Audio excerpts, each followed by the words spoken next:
کاموں میں ان کی مدد کریں، ان کی ہیلپ کریں، ان کی نصیحتوں پر عمل کریں. چھوٹے بہن بھائیوں سے پیار محبت سے پیش آئیں، ان کے ساتھ کھیلیں، ان کو وقت دیں، ان کی مدد کریں، ان کے ساتھ مل جل کر رہیں. اگر ان سے کوئی غلطی ہو جائے تو انہیں معاف کر دیں. اسی طرح رشتہ داروں کے حقوق. پیارے بچوں، رشتہ داروں میں جیسے ہمارے چچا، ماموں، خالہ، پھپھو وغیرہ شامل ہیں.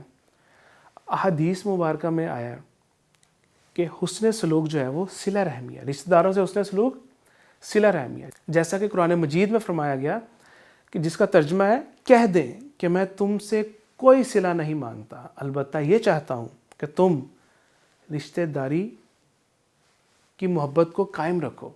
جو رشتہ دار ہیں ان سے اچھے انداز سے پیش آؤ. ہمارے نبی صلی اللہ علیہ وسلم نے اس حوالے سے فرمایا، جو شخص چاہے کہ اس کی عمر میں وسعت ہو، برکت ہو، لمبی ہو اس کی عمر، اس کی روزی فراخ ہو، اس کی یہ روزی یعنی کہ وہ جو کماتا ہے اس میں وہ زیادہ ہو، تو وہ صلہ رحمی کرے.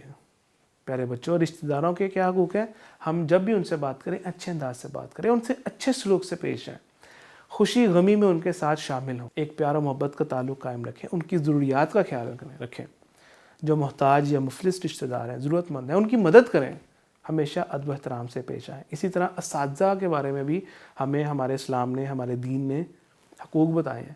ہمارے نبی صلی اللہ علیہ وسلم نے فرمایا، بے شک میں معلم یعنی ٹیچر بنا کر بھیجا گیا. استاد کا پیشہ ہمارے نبی کا پیشہ ہے، اس لیے ہمیں چاہیے کہ ہم اپنے اساتذہ کا ادب کریں. وہ ہمارے روحانی باپ ہوتے ہیں، ہمیں بہت کچھ سکھاتے ہیں. ہمیں ان کا ادب کرنا چاہیے، ان کی نصیحتوں پر عمل کرنا چاہیے، ان کا کہنا ماننا چاہیے. اسی طرح پڑوسیوں کے حقوق.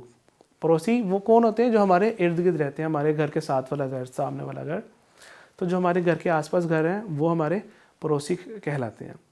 اور ہمارے نبی صلی اللہ علیہ وسلم نے پڑوسیوں کے حقوق کے متعلق فرمایا، جو شخص اللہ تعالیٰ اور آخرت کے دن پر ایمان رکھتا ہو اسے چاہیے کہ وہ اپنے پڑوسی کو تکلیف نہ پہنچائے.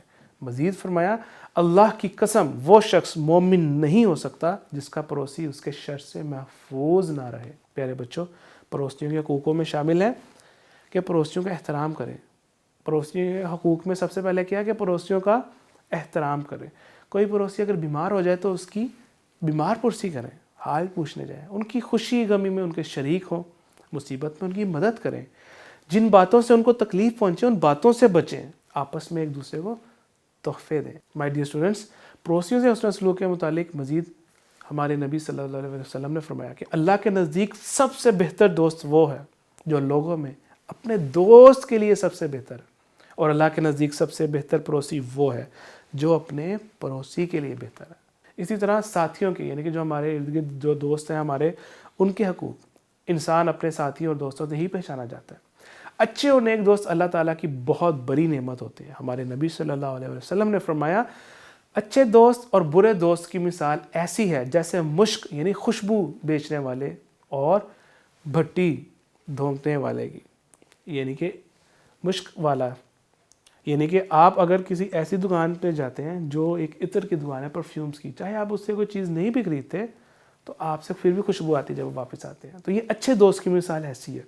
اور جو برا دوست ہے اس کی مثال ایسی ہے کہ ایک شخص جو جیسے جو اینٹیں بناتے ہیں لوگ، اگر وہاں جاتے ہیں، اگر وہاں پہ جو ایک ان کا ایریا ہوتا ہے اس ایریے سے اگر آپ گزرتے ہیں تو چاہے آپ وہاں نہ بھی ٹھہریں تو وہ کچھ نہ کچھ آپ کے کپڑوں پہ کوئی چیز اڑ کے گر جائے گی، جلا دے گی اس طریقے سے. تو یہ مثال دی گئی کہ اچھے دوست کی مثال کیا اور برے دوست کی. تو ہمیں چاہیے کہ ہم اچھے دوستوں کو اپنائیں. ان دوستوں کے، ان ساتھیوں کے بھی حقوق ہیں. ان سے اچھا سلوک کریں، ان کی غمی خوشی میں ان کے ساتھ ہوں، ان کی ضروریات کا خیال کریں. جو کچھ ایسے دوست ہیں جو ہمارے سے فائنینشلی طور پر کم ہیں تو ان کی اگر ضرورت ہے ان کو، ان مفلس یا محتاج دوستوں کی ہم پر لازم ہے کہ ہم ان کی مدد کریں، ان کا ادب و احترام کریں، ان کو اچھا مشورہ دیں، پڑھائی میں ان سے تعاون کریں، ان کو برائی سے دور رکھیں، بھلائی کا حکم دیں، اچھے کاموں پر ان کی حوصلہ افزائی کریں. خواتین کا مقام و مرتبہ. اسلام سے پہلے عورت کو معاشرے کا سب سے کمزور حصہ سمجھا جاتا تھا، ان کے ساتھ بہت برا سلوک کیا جاتا تھا. ہمارے نبی صلی اللہ علیہ وسلم نے عورت کو ہر حیثیت میں عزت و احترام سے نوازا اور بہت ہی حقوق، ان کو جو حقوق اصل میں ملنے چاہیے تھے جو اسلام سے قبل نہیں تھے، ان سے نوازا. ہمارے نبی صلی اللہ علیہ وسلم نے فرمایا ماں کے قدموں تلے جنت ہے. اسی طرح اپنی بیٹی حضرت فاطمہ رضی اللہ تعالیٰ عنہ کی آمد پر ان کے استقبال کے لیے، ان کو ویلکم کرنے کے لیے کھڑے ہو جاتے. آپ کی رضائی بہن حضرت شیمہ رضی اللہ تعالیٰ عنہ کو ایک غزوے میں قیدی بنا کر لایا گیا تو آپ نے نہ صرف انہیں آزاد کیا بلکہ ان کے ساتھ حسن سلوک بھی فرمایا. آپ صلی اللہ علیہ وسلم نے جو بیویاں تھیں ازواج مطہرات، ان کے ساتھ حسن سلوک کی بے نظیر یعنی کہ بے مثال ایسی مثال قائم کی ہے جس کی مثال ہی نہیں ملتی. پیارے بچوں، خواتین کے حقوق جن میں ان کو جینے کا حق ہے، ان کی عزت و احترام کا حق، اسلام نے انہیں وراثت کا حق دیا، ان کی صحت کا، ان کی تعلیم کا، آزادی رائے کا حق ہے. یہ تمام چیزیں جو ان کے حقوق ہیں ہمیں ان کی پاسداری کرنی ہے. آج کے سبق کے اہم نکات کہ اسلام نے ہمیں بڑوں کا ادب اور چھوٹوں سے محبت کرنے کا حکم دیا ہے. ہمارے ارد گرد جو لوگ رہتے ہیں، ہمارے والدین، ہمارے رشتہ دار، اساتذہ، بہن بھائی، ساتھی، خواتین، تمام لوگوں کے ہم پر حقوق ہیں جو کہ ہم نے لازمی ادا کرنے ہیں. ہمیں چاہیے ان سے اچھے حسن اخلاق سے پیش آئیں. قرآن و حدیث میں ہم نے جو آج تعلیمات سیکھی قرآن و حدیث کی، ہمیں چاہیے کہ ہم ہمارے نبی صلی اللہ علیہ وسلم کے سکھائے ہوئے طریقے پر عمل کریں اور دنیا آخرت میں تاکہ ہمیں کامیابی نصیب ہو. یہ ایکٹیویٹی جس کو آپ نے پرفارم کرنا ہے، جس سے آج کے سبق کی مزید پختگی ہو کہ ہمارے گھر کے آس پاس رہنے والے افراد کیا کہلاتے ہیں؟ پڑوسی. شاباش. حقوق العباد کا مطلب ہے بندوں کے حقوق. حقوق العباد کا مطلب ہے بندوں کے حقوق. نبی اکرم صلی اللہ علیہ وسلم نے عمر میں وسعت کا ذریعہ قرار دیا. ہماری جو عمر ہے، ہماری جو ایج ہے، اس میں اضافے کا کیا سبب قرار دیا؟ صلہ رحمی کو. انسان کا دنیا میں آنے کے بعد سب سے پہلا رشتہ قائم ہوتا ہے ماں باپ سے. فل ان دا بلینکس. دین اسلام خواتین کو بہت بلند مقام عطا کرتا ہے. اولاد پر لازم ہے کہ وہ والدین کا کہنا مانے. اچھا اور نیک ساتھی اللہ تعالیٰ کی بہت بڑی ڈیش ہوتا ہے. کیا ہوتا ہے؟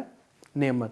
استاد جب پڑھا رہے ہوں تو اسے مہذب طریقے سے، اچھے طریقے سے سننا چاہیے. رشتہ داروں سے تعلق توڑنے والا کیا نہیں ہو سکتا؟ مومن نہیں ہو سکتا. مائی ڈیئر اسٹوڈنٹس، اس ایکٹیویٹی کو آپ نے پرفارم کرنا ہے تاکہ آج کے سبق کو آپ مزید اچھے طریقے سے سمجھ پائیں اور آج جو ہم نے سیکھا اس کو اپنی ڈیلی روٹین میں، اپنی عملی زندگی کا حصہ بنائیں. مزید یہ کہ آپ نے یہ آیت مبارکہ پڑھنی ہے اور اس کا ترجمہ پڑھنا ہے اور پھر آپ نے بتانا ہے کہ ان میں کیا موضوع بیان ہوا. جزاک اللہ خیرہ.